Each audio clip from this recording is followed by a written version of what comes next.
Every day, I aspire to be a great leader. A great leader is one who has a vision, one who takes that vision, writes it down, makes it plain, and then decides to recruit an eclectic bunch of team members. Not the same team members, different type of team members that bring different energy, differences of opinion, differences of values and cultures and backgrounds, so that at the end it brings together the most efficient and full vision. That great leader will understand each team member, understand the family of the team member, get to know the team member, the ups and downs of the team member, the aspirations of the team member, so that at the end of the day, that team member is inspired because that great leader understands each team member's vision. Along the journey, that great leader will include the voice of every team member and will eliminate any barriers to the success of the team.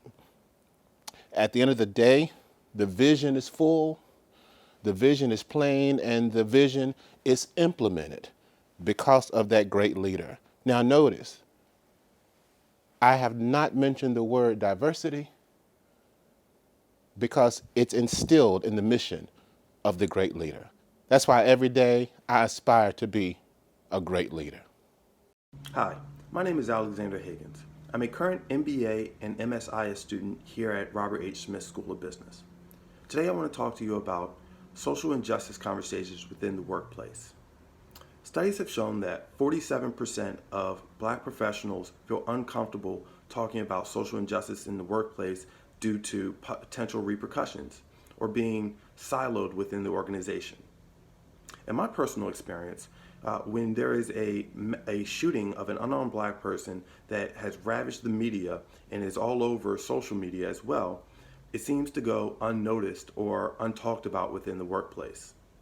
For a person of color like myself, this can be a very lonely and disheartening feeling. We can address this by having and placing policies for safe places. This can be done through leadership. Leadership can take the initiative here where they create a safe space for their employees to have honest conversations and safe conversations with each other about what is going on in the world. My name is Turquisha Wooten, and I'm an MBA candidate at the Robert H. Smith School of Business, and I want to talk about stereotyping. As someone with a unique name that invites you to know that I'm a Black woman before meeting me, I've heard all types of things, like people with my type of name are ignorant, and that my resume would get thrown out before I even got started. In undergrad, I studied engineering, which was at the time a very white, male-dominated field. I found myself shying away from opportunities simply because of my name. I want to first encourage people with my type of name to not be discouraged and challenge others to recognize how these negative stereotypes and biases affect people. Hey, what's going on, family? Good to see y'all. Good to be seen. My name is Chris Lane. I'm a graduate of the Robert H. Smith School of Business in 2015. And today I just want to talk to you about dreams, right? When I graduated, I was faced with this decision of, do I take this secure job, secure money, secure life, or do I actually go and follow my dreams and my passions on this leap of faith? And I took the latter, but that's only because I turned that fear into fuel, right? Because at a certain degree, because of who we are going to face microaggressions. We are going to get that look of challenging us whether we belong in certain spaces. But quite frankly, if we don't feel that fear, then we probably aren't doing enough to follow our dreams. Because we need to infiltrate these spaces. We need to be represented. We need to break barriers.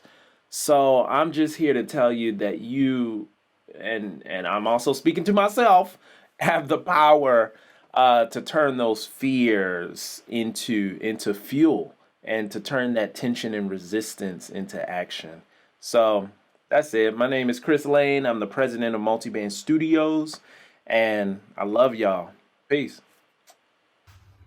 What's up, Terps? I'm Malcolm Woodbury, Junior Information Systems major. Despite my circumstances, I choose not to let them define me. In elementary school, we didn't have funding for field trips. And in middle school, we shared ripped science books in class. And when I went on to high school, going to local shopping centers with my football team couldn't happen without being questioned by cops because we looked like we were up to no good. Sadly, even after grade school, the implicit racial bias continues, as I was rejected from institutions I was overly qualified for, or discouraged by advisors from pursuing my major. As Mr. Lewis McCoy stated, we can't assume that every blocked opportunity leads to someone retreating. In fact, I think the narrative and the arc around Black education is often finding success in spite of the barriers. Thank you.